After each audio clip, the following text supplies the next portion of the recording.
बिस्मिल्लाहिर्रहमानिर्रहीम। Dear students, उम्मीद है कि आप लोग ठीक होंगे और मुझे ये भी उम्मीद है कि फ़िज़िक्स जो है ना वो आसान वे से आपको समझ भी आ रही होगी। और हम कोशिश करते हैं कि आपको बहुत सिंपलेस्ट वे से डिफरेंट एग्जांपल्स के साथ आपको चीज़ें समझाई जाएं। चैप्टर नंबर 2 जो है वेक्टर, ये हमेशा एक वीकर पोर्शन रहा है स्टूडेंट्स का, लेकिन हम कोशिश करते हैं कि इसको डिफरेंट एग्जांपल्स के साथ, इसमें स्टूडेंट्स मिस्टेक्स भी बहुत ज़्यादा करते हैं तो वो भी मैं आपको साथ साथ बताता रहता हूँ, बताता रहूँगा। तो आज हमारा टॉपिक है रेक्टेंगुलर कंपोनेंट्स। ये एक लॉन्ग क्वेश्चन है आपका, उसके साथ एक छोटा क्वेश्चन है पोजीशन वेक्टर। तो ये हम स्टार्ट करते हैं। ये लेक्चर नंबर 20 है हमारा। If the components of vector are mutually perpendicular then they are called rectangular components of the vector. ये इसकी डेफिनेशन है। हम पिछली दफ़ा बहुत डिटेल के साथ हमने देखा कि अगर एक वेक्टर है तो उसके हम कंपोनेंट्स ले लेते हैं। ये दो कंपोनेंट्स हैं उसके, क्योंकि इन दोनों के दरमियान एंगल जो है वो 90 डिग्री है, इसलिए हम इनको रेक्टेंगुलर कंपोनेंट्स का नाम देंगे, इन दो वेक्टर्स को। पहली बात होगी। अब हमारे पास एक वेक्टर है जो लाई कर रहा है with certain angle from X axis. अब let us consider a vector A which is represented by OP and makes an angle theta with X axis. अब हमने ये देखा कि क्योंकि इसके साथ दो चीजें अटैच हैं, इसकी मैग्नीट्यूड और इसकी डायरेक्शन। अब कोई हमारे पास मैथमेटिकल टूल नहीं है तो उसके लिए हमने कंपोनेंट्स का सहारा लिया। और कंपोनेंट्स में भी कौन से ले लिए हमने? Rectangular components. क्यों लिया? मैंने आपको बताया था कि हमारे पास जो मैथमेटिक्स है, एक टर्म जो है ना वो स्किप हो जाती है। जहाँ पे हमने लिखा था 2a1a2 cos थीटा, तो cos 90 की वजह से वो टर्म स्किप हो गई, तो हमारे लिए मैथमेटिक्स थोड़ी सी आसान हो जाती है। अब ये हमारे पास वेक्टर है, ये वाला वेक्टर। अब ये वेक्टर जो है अगर हेड टू टेल रूल बात करें तो इस वेक्टर को आप यहां से उठाएं और इक्वल वेक्टर का कंसेप्ट लेके यहां जोड़ दें, तो आपके पास जो वेक्टर है वो किस सूरत में आ जाएगा? ax plus ay। ये देखें, ये ax हो गया और ये वाला क्या हो गया? ay। ठीक है, ax और ay। ax वेक्टर को आप ऐसे भी शो कर सकते हैं, ax उसकी मैग्नीट्यूड है और आई यूनिट वेक्टर उसकी डायरेक्शन है। इसी तरीके से इसको आप इधर भी लगा सकते हैं। तो ये तो हमारा पहला फॉर्मेट है, A vector equal to ax plus ay vector. असल में हमने क्या करना है, हमें मैग्नीट्यूड चाहिए ax की और ay की, कि खुद रेक्टेंगुलर कंपोनेंट्स किस चीज़ की इक्वल है। इसको हमको सॉल्व करने के लिए हमने ये देखें, ये हमने ए वेक्टर लिया हुआ था ax प्लस ay। अब क्योंकि ये वेक्टर है तो इसकी दो चीज़ें हमने पूरी करनी है, इसकी मैग्नीट्यूड और इसकी डायरेक्शन। ये देखें, मैग्नीट्यूड प्लस डायरेक्शन, तो यही चीज़ हमने दूसरे फॉर्मेट में लिखी। अब देखें, अब हमने इसके ऊपर एरो नहीं डाला क्योंकि यहाँ आई यूनिट वेक्टर आ गया इसकी डायरेक्शन के लिए और यहाँ पे जे यूनिट वेक्टर आ गया इसकी डायरेक्शन के लिए, तो दोनों चीज़ें पूरी हो गई। तो ये छोटी छोटी मिस्टेक्स हैं जो साथ साथ निकल सकती हैं, स्पेशली इस चैप्टर के अंदर, इसका आपने ख्याल रखना है जी। अब अगर आप यही राइट एंगल ट्राइंगल लें, ये वाली, इसको आप इधर ले आए, ये वाली, तो इसके अंदर ये आपके पास बेस है, ये परपेंडिकुलर है और ये हाइपोटेनस है। तो यहाँ से आप, जी जनाब, तो यहाँ से आप ये वाली इक्वेशन जो है, तो cos थीटा किस चीज़ की इक्वल आ रहा है? बहुत आसान है।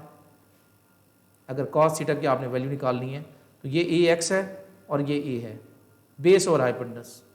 तो ये आप देखें, आपके पास cos थीटा आ गया, तो यहाँ से ये a यहाँ पे रहेगा और ax जो है ना, ये वाला a इधर मल्टीप्लाई हो के आपके पास वैल्यू क्या बन गया? ax equals to a cos theta. इसी तरीके से sin theta equals to ay over a, तो ay equals to a sin theta. तो ax की वैल्यू क्या आ गई? a cos थीटा के बराबर, और ay किस चीज़ की इक्वल आ गया? a sin थीटा की इक्वल। तो इस ax की मैग्नीट्यूड क्या निकल रही है? a cos थीटा, ये cos थीटा भी डिपेंड कर रहा है और ay किस पे डिपेंड कर रहा है? a sin थीटा पे। तो इस जगह पे इनकी वैल्यू स्पॉट कर दें, सो सिंपल। तो ये आपने a वेक्टर की इक्वेशन बना ली और इसके अंदर ये आपके x और y कंपोनेंट्स हैं जिनको आपने रेक्टेंगुलर कंपोनेंट्स का नाम दिया है।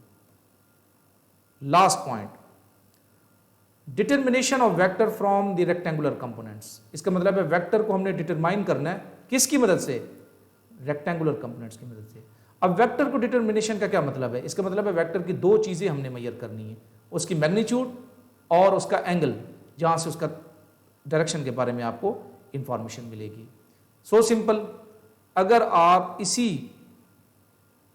ट्राइंगल को दोबारा ले लें तो इसमें ये वाला फार्मूला अगर आप यूज करेंगे तो बेस का स्क्वायर, हाइपोटेनस का स्क्वायर इक्वल टू बेस का स्क्वायर प्लस परपेंडिकुलर का स्क्वायर।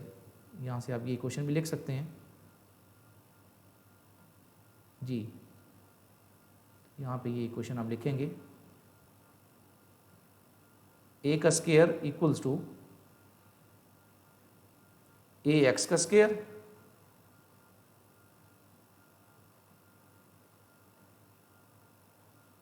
प्लस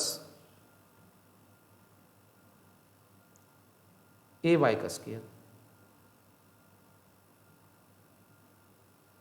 ये सबस्क्रिप्ट में लिखना है आपने जी। तो बेस, ये हाइपोटेनस का स्क्वायर इक्वल टू बेस का स्क्वायर प्लस परपेंडिकुलर का स्क्वायर। अब दोनों साइड पर अंडर रूट ले लें तो आपके पास इक्वेशन क्या आ जाएगी, ए इक्वल टू ए एक्स का स्क्वायर प्लस ए वाई का स्क्वायर।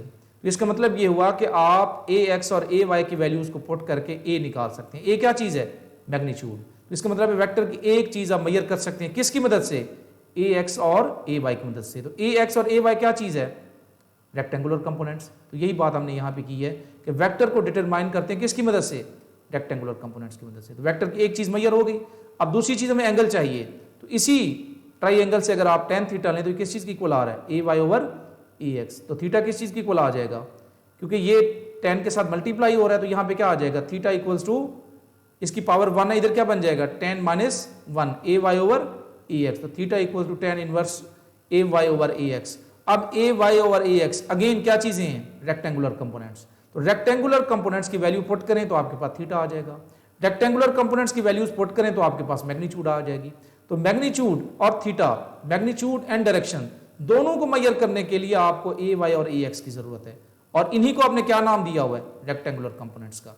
यहाँ पे यही चीज पूछी गई है कि determination of vector from rectangular components. तो इसको हम अगर एक लाइन में समराइज करें तो यहाँ पे हमने मैग्नीट्यूड निकाली कि खुद हमारे पास ए एक्स और ए वाई किस चीज की इक्वल है, a x equal to a cos theta और a y equals to a sine theta. और लास्ट में हमने क्या देखा, हमने ये देखा कि ए जो है वो उसकी मैग्नीट्यूड और थीटा डायरेक्शन दोनों किस पे डिपेंड कर रहे हैं, रेक्टेंगुलर कंपोनेंट्स पे। और लास्ट में आपने एक ये डेफिनेशन करनी है पोजीशन वेक्टर की। बहुत आसान है कि अगर कोई भी ऑब्जेक्ट किसी जगह पे मौजूद हो, सपोज कर लें ये कोई दीवार है और ये उसका कोना है, अगर कोई इंसेक्ट यहाँ पे मौजूद है तो इसकी पोजीशन क्या होगी, उसके लिए हम वेक्टर कैसे लेंगे। बहुत आसान सी बात है कि वो जहाँ पे आप उसकी पोजीशन मेजर करना चाहते हैं वहाँ एरो ड्रा करें, और उसकी जो टेल है वो ओरिजिन पे होनी चाहिए। वो कोई आपकी मर्जी है जो भी ले लें, यहाँ पे ओरिजिन हम एक कोना ले लेते हैं सपोज कर लें, तो इसकी टेल ओरिजिन के साथ और इसका हेड आखिरी पॉइंट के साथ अटैच होगा, तो उस वेक्टर को आप क्या नाम देंगे, पोजीशन वेक्टर का। ये देखें, ये इसकी डेफिनेशन है। The position vector describe the position of a point in space और in plane with respect to the origin और सम अदर रेफरेंस पॉइंट। ये इसकी डेफिनेशन हो गई कि पोजीशन वेक्टर क्या बताता है, लोकेशन बताता है किसी भी पार्टिकल की स्पेस के अंदर या किसी भी प्लेन के अंदर, और इसको किससे शो करते हैं, आर वेक्टर के साथ। कैसे ड्रा करेंगे ये आपने आगे एक लाइन में बताना है कि इसका जो टेल है वो रीजन के साथ और इसका हेड जो है वो आखिरी के पॉइंट पी के हेड पे आएगा यहाँ पे। तो ये जो लाइन ड्रा की है इसको आप पोजीशन वेक्टर का नाम देंगे। इक्वेशन अगर 3 डायमेंशनल है तो इस फॉर्मेट में भी आप लिख सकते हैं। तो एटलीस्ट इसकी डेफिनेशन, इसको ड्रा कैसे किया जाता है और इसकी ग्राफिकल पोजीशन ये आपने लाजमी बतानी है। तो this is all about our position vector.